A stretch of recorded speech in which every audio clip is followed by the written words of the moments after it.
Hello guys, मैं पारखी गोयल स्वागत करती हूँ आपका अपने यूट्यूब चैनल स्टडी विद पारखी में।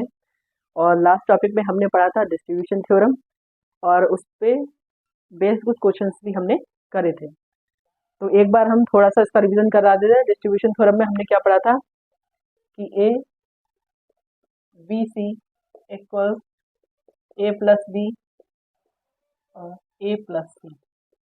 यहाँ तक हमने अपना जो है डिस्ट्रीब्यूशन थ्योरम में कंप्लीट किया था। इसके बाद हम नेक्स्ट थ्योरम पढ़ेंगे कंसेंसस थ्योरम। ठीक है, ये आपकी सर्किट्स को मिनिमाइज करने की, या सर्किट्स या कहो बुलियन एक्सप्रेशंस को मिनिमाइज करने की नेक्स्ट थ्योरम है। और वो तीसरी थ्योरम क्या है? Consensus theorem.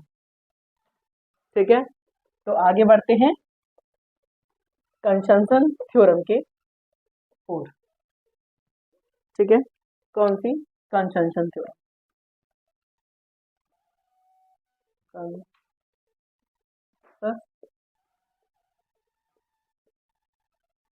थ्योरम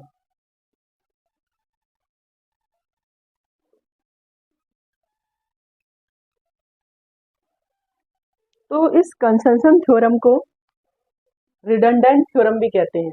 और आपको याद होगा हमारी सेकंड वीडियो में हमने रिडंडेंट शब्द बताया था कि क्या होता है, कि रिडंडेंट वेरिएबल किसे कहते हैं, जिसका हम आउटपुट में यूज नहीं करते, या कह सकते हैं जो आउटपुट में प्रेजेंट नहीं होता, ऐसा वेरिएबल क्या कहलाता है? Redundant variable. तो ये रिडंडेंट थ्योरम क्यों है ये हम जानेंगे। पहले इसके बारे में थोड़ा सा लिख लें।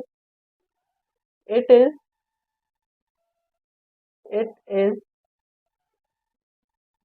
known as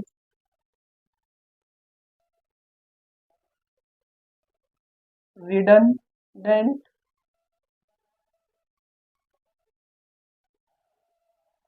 theorem।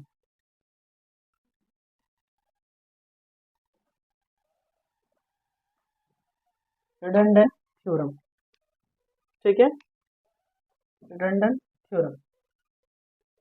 अब क्यों कहते हैं ये जान लेते हैं, क्यों कहते हैं। देखिए ये है क्या, इसका क्या formula?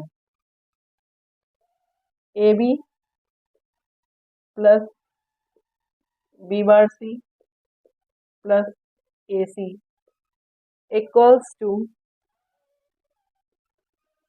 A B plus B bar C. क्या? बी बार सी।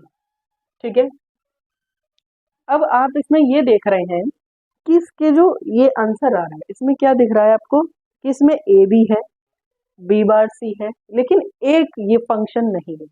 कौन सा? ए सी। कौन सा वाला फंक्शन नहीं है? देख पा रहे होंगे, ए सी। ये गायब है, इसके आउटपुट में प्रेजेंट नहीं है। और इसे क्या कहेंगे? रिडंडेंट। इसे क्या कहेंगे? Redundant variable. क्या ये है उसमें? नहीं। इसी वजह से इस थ्योरम को, इस कंसेंसस थ्योरम को क्या कहते हैं? Redundant theorem. इसलिए ही कहा जाता है क्योंकि इसमें एक रिडंडेंट वेरिएबल होता है। ठीक है, तो यहाँ तक आप लोगों को समझ में आया? ठीक है, इसको लिख लीजिए। ठीक है, फिर आगे चलते हैं इसके प्रूफ की ओर। ठीक है, ये है रिडंडेंट। अब सिंपली क्या करेंगे, इसका लेफ्ट हैंड साइड ले रहे हैं, ये यहाँ से मिटा दे रहे हैं, आप लिख लीजिए। ठीक है, जगह नहीं है ना, डायगोनल।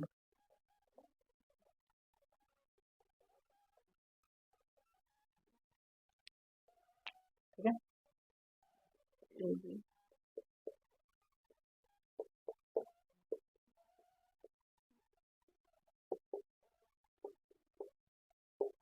इसका लेफ्ट हैंड साइड ले लीजिए। लेफ्ट हैंड साइड क्या है? A B plus B bar C plus A C. ठीक है, अच्छा अब हमें क्या करना है, इस लेफ्ट हैंड साइड से राइट हैंड साइड निकालना है। क्या करना है? इस लेफ्ट हैंड साइड से ये राइट हैंड साइड निकालना है। देख, अगर इसमें हम डॉट बनकर मल्टीप्लाई कर लें, प्रोडक्ट कर लें, तो कोई फर्क तो नहीं है, ए सी में कुछ चेंज तो नहीं हुआ। ठीक है, ए बी बार सी ए सी। क्या हम इसका मान बी प्लस बी बार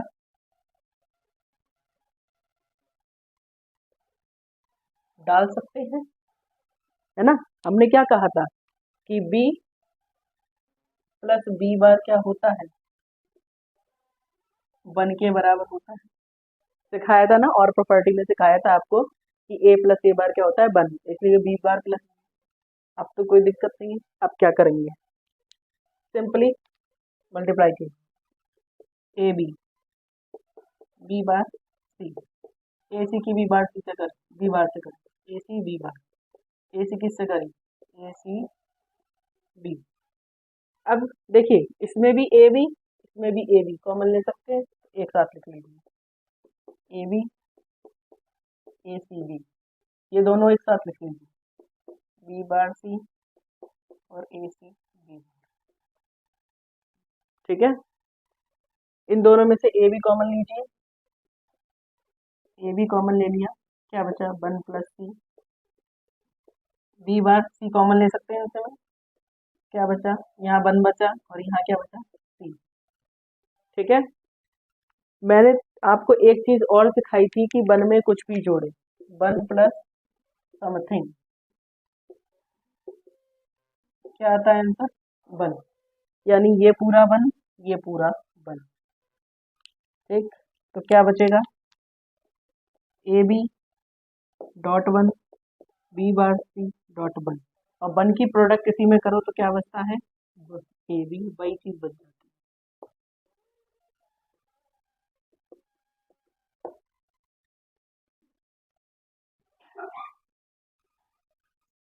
हाँ, तो बताइए, आ गई नहीं आ गई right hand side, left hand side बराबर राइट हैंड साइड आ गई। आई होप आप लोगों को समझ में आया। ए सी डॉट हमने 1 मान लिया, 1 की वैल्यू रख दी, ये भी रख सकते हैं, सिंपली मल्टीप्लाई कर दी इन दोनों में, आपके कौन से, इन दोनों में ए बी कॉमन लिया, इन दोनों में बी सी कॉमन लिया, 1 प्लस सी 1 होता है, 1 में कुछ भी जोड़ो ये। तो ये थी आपकी कंजंक्शन थ्योरम, जिसे हम रिडंडेंट थ्योरम कहते हैं। रिडंडेंट थ्योरम इसलिए कहते हैं क्योंकि इसमें जो हमारा AC है वो एक रिडंडेंट वेरिएबल है, जो कि हमारे आउटपुट में प्रेजेंट नहीं हो रहा है, इसलिए हमने इसको क्या कहा, रिडंडेंट थ्योरम। ये तो हो गई थ्योरम की बात, ये थ्योरम क्या होती है। अब हम पहचाने कैसे कि ये थ्योरम लगनी है। अरे हमने 2 थ्योरम पढ़ चुकी, डिस्ट्रीब्यूशन ट्रांसपोजिशन, अब ये तीसरी थ्योरम पढ़ना है, तो लगाएंगे कैसे, किसी में कुछ भी लगा देंगे ऐसा तो हो नहीं सकता। अब 10-10 बार तो लगा के देखेंगे नहीं, ना क्वेश्चन आ जाएगा। तो अब इसको पहचानने का एक तरीका होता है, वो हम सीखेंगे। पहले आप इसका स्क्रीनशॉट ले लीजिए, जो उतार रहे हैं उतार लीजिए, फिर आगे बढ़ते हैं। ले लीजिए स्क्रीनशॉट।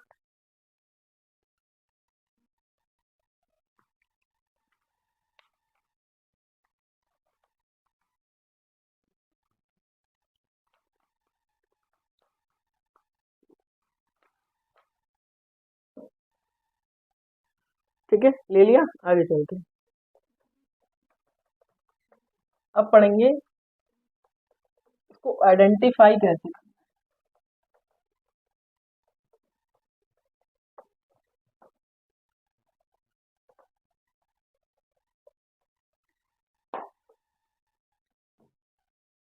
जिन्होंने मेरी पिछली वीडियोस नहीं देखी हैं, उनका लिंक डिस्क्रिप्शन बॉक्स में डाल दिया है, आप वहां से देख लीजिए। ठीक है, हर वीडियो में उसकी पिछली वीडियो का डिस्क्रिप्शन में लिंक डाल दिया गया है, आप वहां से मेरी पिछली वीडियो देख सकते हैं। ठीक है, और सब चीज़ें अगर लाइन से सीखेंगे, लाइन से देखेंगे, तभी आएगा समझ में। आप ये सोचे कि बीच में उठ के एकदम कोई थ्योरम देख लें हम, तो उससे समझ में कुछ नहीं आने वाला। सीखना है तो स्टार्टिंग से ही सीखना होगा। ठीक है, अब देखना है इसे आइडेंटिफाई कैसे कहते हैं, आइडेंटिफाई कैसे करें। तो इसके कुल 3 रूल्स हैं, जिसके द्वारा हम पहचान सकते हैं कि इसमें कंजंक्शन थ्योरम लगेगी या नहीं लगेगी। अब पहला, 3 वेरिएबल होने चाहिए। क्या होना चाहिए, 3 वेरिएबल्स होने चाहिए। ठीक है, पहला रूल। दूसरा रूल कहता है कि जितने भी वेरिएबल हैं, वेरिएबल यानी ए बी सी जो भी हैं, वो कम से कम 2 बार यूज हो। क्या कहता है कि each variable use twice, each variable use twice का मतलब होता है 2 बार, ट्वाइस का मतलब होता है 2 बार। ठीक है। और तीसरा रूल क्या है? तीसरा रूल कह रहा है कि एक वेरिएबल जो है वो कॉम्प्लीमेंट हो या अनकॉम्प्लीमेंट हो। कॉम्प्लीमेंट का मतलब मैंने आपको बताया था जिस पे बार लगा होता है, और अनकॉम्प्लीमेंट वो होता है जिस पे बार नहीं। सिंपल सी बात। तो ये लिखना है only one variable either complement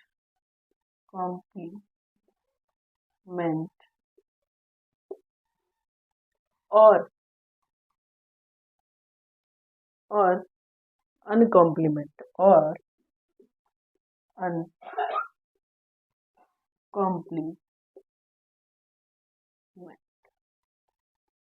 क्या कहता है कि एक वेरिएबल या तो कॉम्प्लीमेंट हो या तो अनकॉम्प्लीमेंट। देखो, या तो कॉम्प्लीमेंट की पोजीशन आएगी या अनकॉम्प्लीमेंट की पोजीशन आएगी, दोनों पोजीशन एक में नहीं होगी। आइदर और का मतलब है या तो ये या तो वो। ठीक है, ऐसा नहीं है आप दोनों ही चीज ढूंढ रहे ना। अब देखिए, ठीक है, ये 3 रूल्स ढंग से याद कर लीजिए। अब देखिए, हमने कंजंक्शन थ्योरम में क्या लिखा था?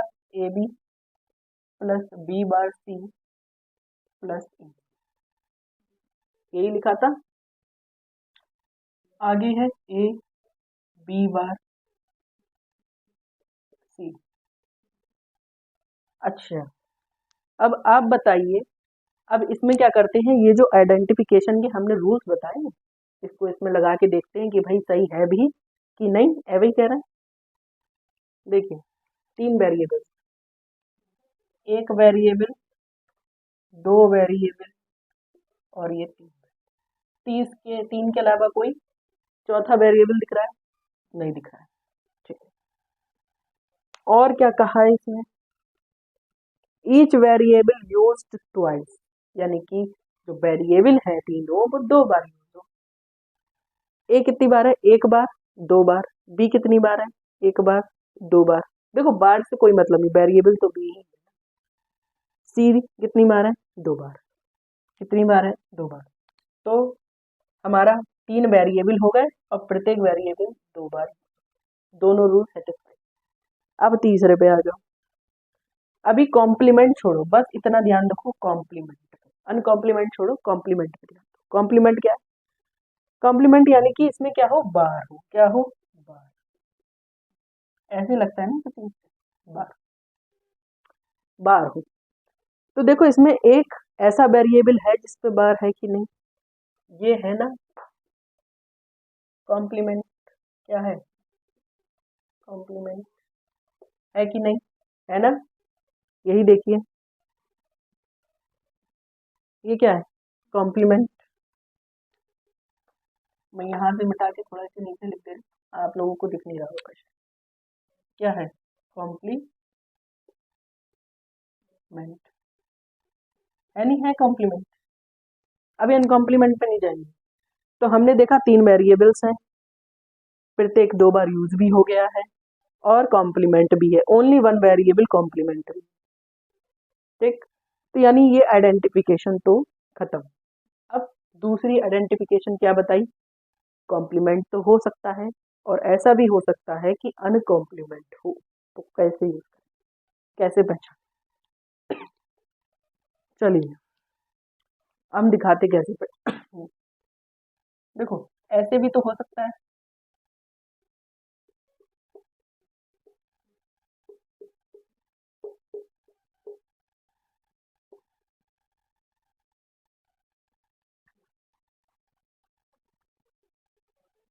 ऐसे भी तो कुछ दे सकता है ना, कि नहीं दे सकता है? अगर आपका जो वाई है वो कुछ इस प्रकार का हो, तो देखिए अब इसको सेटिस्फाइड करते हैं। क्या इसमें 3 वेरिएबल्स नहीं है, ए है, बी बार है, बी बार है और सी भी है। ए बी सी तीनों वेरिएबल्स है, पहला रूल सेटिस्फाइड, पहला रूल सेटिस्फाइड। दूसरा कह रहा है प्रत्येक वेरिएबल 2 बार, तो ए 2 बार, बी 2 बार, सी 2 बार, दूसरा रूल भी सेटिस्फाइड।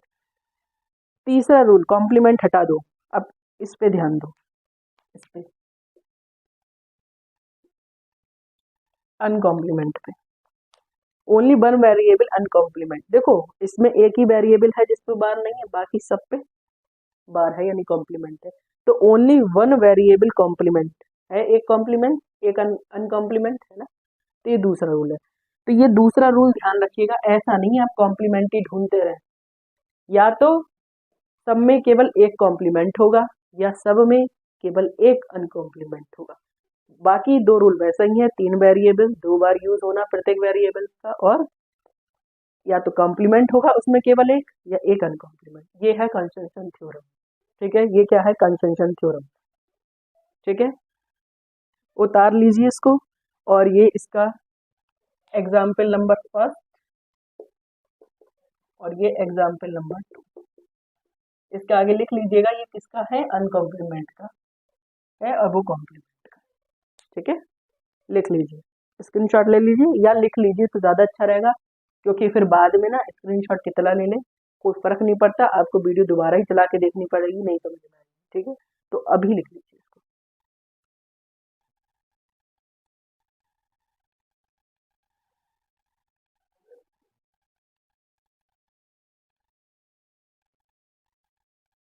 ठीक है, अब आगे पढ़ते हैं डिमॉर्गन्स थ्योरम।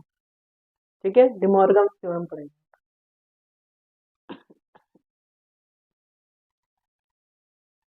चलिए,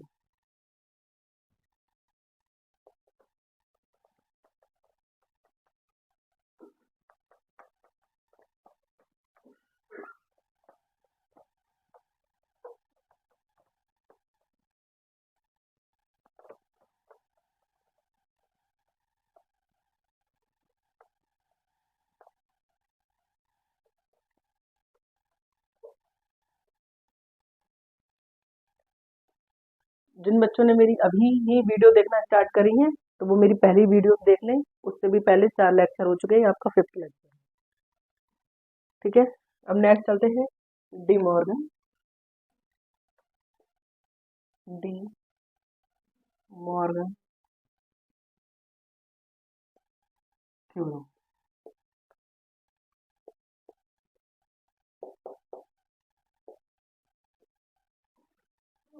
डिमॉर्गन थ्योरम, डिमॉर्गन थ्योरम क्या है, बहुत ही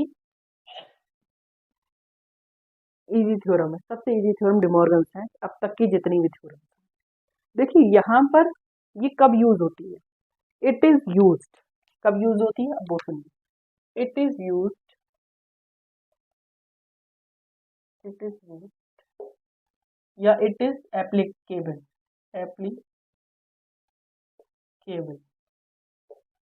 फॉर नंबर ऑफ वेरिएबल्स, यानी कि जहां पर नंबर ऑफ n वेरिएबल्स, और नंबर ऑफ n वेरिएबल। कहने का क्या तात्पर्य है कि ये थ्योरम वहां यूज होती है जहां पर नंबर ऑफ n वेरिएबल्स, यानी कि बहुत सारे वेरिएबल 1 2 3 4 6 8 10 जितने भी होते हैं, वहां पर इस थ्योरम को यूज करते हैं, डिमॉर्गन थ्योरम को। कैसे यूज करते हैं, चलिए इसके दो रूल्स हैं, दो रूल हैं। नंबर 1 रूल क्या कहता है, ए डॉट बी का बार,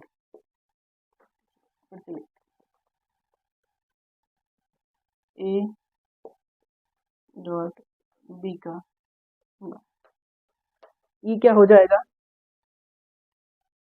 डॉट प्लस में चेंज हो जाएगा और ये बार दोनों पे अलग आ जाएगा।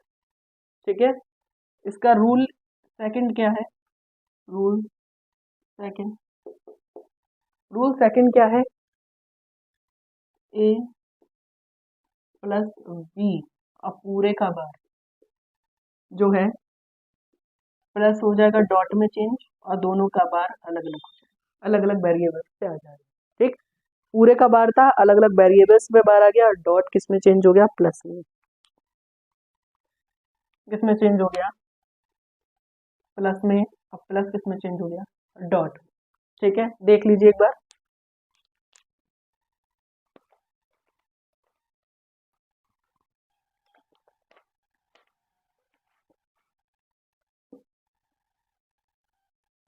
ठीक है, अब आप तो कहेंगे इसमें दो ही वेरिएबल है, आप तो एन वेरिएबल्स की बात कर रही थी।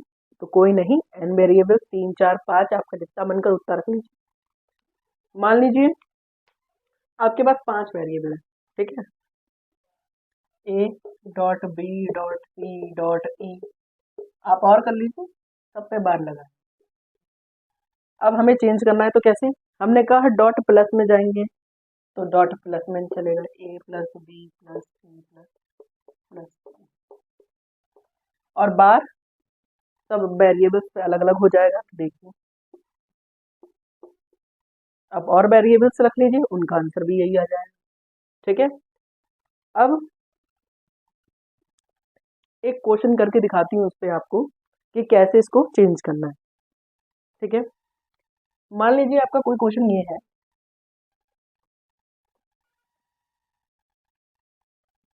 पहले ये उतार लीजिए फिर आपको क्वेश्चन करके दिखाती हूँ। ये क्वेश्चन नंबर आपका 1 था। अब क्वेश्चन नंबर 2 देखिए, आपका कुछ ऐसा हो, A dot B dot C, ये क्वेश्चन है। ठीक है, ये क्वेश्चन है आपका, इसे कैसे सॉल्व करेंगे। ठीक है, सिंपल जैसे लगाते हैं वैसे ही, हमने कई डॉट प्लस में चेंज होंगे, डॉट प्लस में चेंज होंगे। ये देखिए, इस बार को कुछ नहीं करना है, डॉट प्लस में चेंज होंगे और ये बार बटेगा, ये बार, यही तो किया था, डॉट प्लस में चेंज हो गए और ये बार सब वेरिएबल्स पे बढ़ गया। इस वेरिएबल को कुछ नहीं, हमें ए डॉट बी और ऊपर वाला बार देखना है। और एक बात याद रखना, जब पे किसी पे 2 बार हो तो वो कैंसिल हो जाता है, और ये क्या आएगा, ए प्लस बी प्लस, ठीक है, ए प्लस बी प्लस सी। जहां, नोट कर लीजिए, जहां 2 बार हो, इस तरीके से, जहां क्या हो, 2 बार हो, लिख लेना, तो वो कैंसिल हो जाते, क्या हो जाते हैं, कैंसिल, यानी बार हट जाता है। ठीक है, हट जाता है। मेरे हिसाब से किसी को हिंदी इंग्लिश का कोई प्रॉब्लम नहीं हो रहा होगा, बहुत ही इजी लैंग्वेज लेके चल रही हूँ। हिंदी वाले भी इतना तो लिख ही सकते हैं, it is applicable for number of N variables. या ये थ्योरम में भी कुछ हिंदी इंग्लिश किया जा सकता है, नहीं ना, तो बस। तो आप ये मत घबराइए कि हिंदी में है इंग्लिश में, सब कुछ सही है, वैसा ही है नॉर्मल लैंग्वेज। ठीक है, एक क्वेश्चन और करते हैं इस पे, क्वेश्चन नंबर 3। ऐसा हो सकता है, A plus B plus C plus D बार,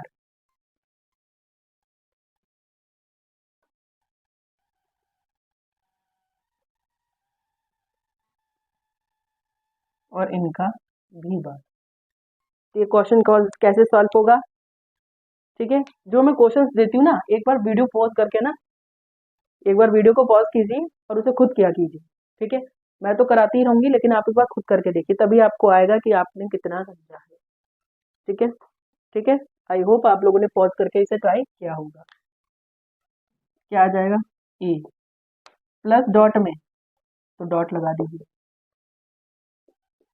बार सब पे बट जाएगा, तो बट गया, बार बार कैंसिल हो जाएंगे, तो क्या बचेगा, ए डॉट बी डॉट। देखिए, क्या यही आंसर आ रहा है आप सबका, अगर आ रहा है, अगर ऐसे ही आ रहा है, इसका मतलब आप कर पा रहे हैं, आपको डिमॉर्गन थ्योरम समझ में आ गई। ठीक है, तो अब इसका यूज, और यूज कहाँ पर देखेंगे, अभी कॉम्प्लीमेंट और वो सब चीजें सिखाएंगे आपको, तो आगे इन थ्योरम्स का यूज होगा और भी ज्यादा। ठीक है, फिलहाल आपको इतना समझ में तो आ गया होगा, इसका स्क्रीनशॉट ले लीजिए, उतार लीजिए इसे। ठीक है, अपने नोट्स आई होप बना ही रहे होंगे आप लोग। ठीक है, स्क्रीनशॉट ले लीजिए, वीडियो को लाइक कीजिए, चैनल को सब्सक्राइब कीजिए।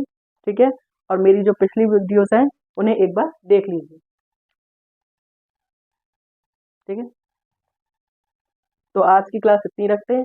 Thank you for watching my video. फिर मिलते हैं कल एक नए टॉपिक के साथ। Thank you.